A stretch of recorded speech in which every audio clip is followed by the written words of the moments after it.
میرا سوال ہے قبلہ شیخ طریقت امیر اہل سنت حضرت علامہ ابو بلال مولانا محمد الیاس عطار قادری کی درگاہ میں اعلیٰ حضرت امام اہل سنت الشاہ امام احمد رضا خان علیہ رحمت الرحمن آپ کا ایک کلام ہے ہدائی کے بخشش میں، اس میں آپ ایک شعر میں فرماتے ہیں تیری سرکار میں لاتا ہے رضا اس کو شفیع جو میرا غوث ہے اور لاڈلا بیٹا تیرا۔ عرض میں یہ کرنا چاہتا ہوں حضور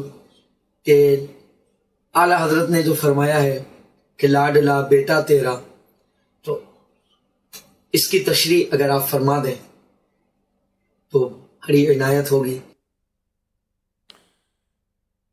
تیری سرکار میں لاتا ہے رضا اس کو شفیع، یعنی یا رسول اللہ صلی اللہ علیہ وسلم آپ کی بارگاہ میں، آپ کی خدمت میں، سرکار تیری سرکار میں یعنی آپ کی خدمت میں رضا احمد رضا اعلیٰ حضرت فرماتے ہیں احمد رضا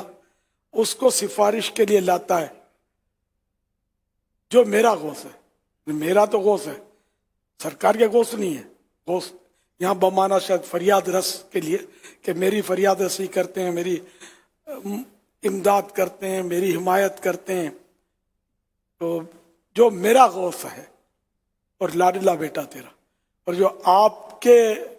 لاڈلے شہزاد ہیں، کیونکہ غوث پاک سرکار صلی اللہ علیہ وسلم کی اولاد میں سے وہ سیدہ فاطمہ کے ذریعے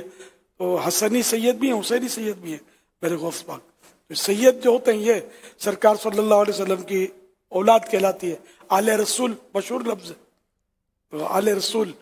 تو یہ غوث پاک بھی آل رسول ہے۔